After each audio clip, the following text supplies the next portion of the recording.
What's up, everybody? This is Chad from North Mini Bikes and the Mini Bike Builders Guild. So, I just made that video about the Choppa yesterday, and of course, overnight, everything has changed. So, this bike's going to be about probably end of June, it'll be done. I cannot frickin' stand this green. It's driving me nuts. So, I bought a bigger one. I got a different battery. I talked to the people that made this battery. Really happy with the price and the quality of it. I mean, it's even got this frickin', little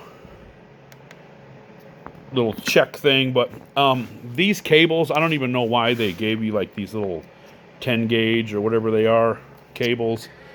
100 amps through those cables, they're going to blow up. I mean, they're going to sizzling. They'll be gone. So what I'm going to do is I'm going to put this battery and that green controller in this bike, because this bike has a QS120 motor, which deserves a battery and driver like that. This is just that early crap. This battery right here is the biggest POS from Amazon. It cost me $800 fucking dollars. This battery is more than this battery and costs less than half of what I paid for that like 3 years ago. So this bike deserves a better setup, like that battery and that green controller. So this will go basically the same speed, which is about 58 miles an hour, but it'll get there twice as fast because now we're going to run 100 amps from that. So what I did, so then we're going to take this battery and put it in this bike for my kid so that he's only running 50 amps. The battery will probably put out more if it wants, and this is a 100 amp far driver with the KRSV or whatever, KR5V motor. So this thing should still be a lot of fun, but that's for my kid to screw around with. So this will be my wife's bike. That'll probably be done first. Then this one for my kid. And then by the time I'm done screwing with those, we'll have a 170 amp battery in here, which is the same size. It's just a different battery management system. And it will have these super nice 4-gauge cables coming out with connectors that are like the size of my hand, so that you can actually flow almost 200 amps through there without causing a fire. So this bike running 170 amps is going to be it's going to be a lot of fun. I'm just going to put it like that. This motor is no joke, and yeah, it's going to be a lot of fun. So stay tuned. Like I said, things are always changing. We've got this one. This is my first street legal, actually legal, plated, insured bike that I've ever made.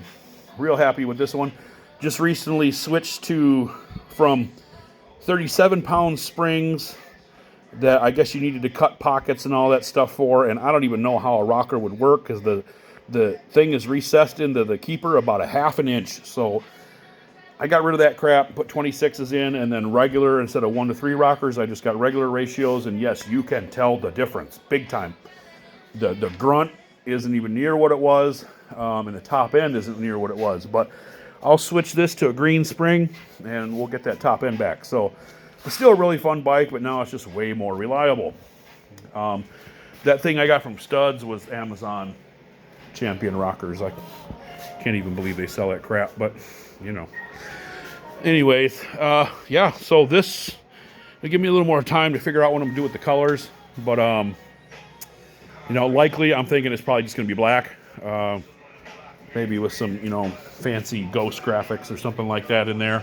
We'll see what we can do, but until I see something that just knocks my socks off color wise, and seeing as how I paint for a living, I'm guessing it's going to be black. I also thought of maybe like a really dark charcoal gray metallic with like blue graphics, kind of like that car from, I think it was Cars 3, the asshole car, the dark gray with blue accents.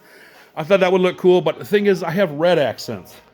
My 8-ball, red, orange, red. So it needs something that will go good with red. And then I'm going to build this rack, okay, that I was talking about. The wife's going to get the steel today. So basically just going to come out, go back, and then up to these things on the inside. It'll be like right here. So it'll just come down just a bit and then come in. And then there'll be slits across. I found a 3D printed can cooler that looks like you can do a 4-cylinder, 6-cylinder, 8-cylinder. I might get one just for fun. You put ice in the center, and it looks like a little engine. It's pretty badass. So I thought that would look really cool in the summer. You know, the guy wants $60. Like, I'd rather pay the $60 than spend a week printing it myself. So yeah, I might get one of those for fun. But basically, I think what I'm gonna do is I'll put that rack on there, and then I'm gonna put like a carabiner, like a steel carabiner or something right here. So if you got grocery bags or whatever, you just hook them sons of bitches up in there on that hook, and then they won't fly nowhere. You know, maybe a frickin', I don't even know what, you know, jacket or something to roll up, you know, anything that you can take with you. And then it's half-ass utility chopper, you know what I mean? Like, cutting edge.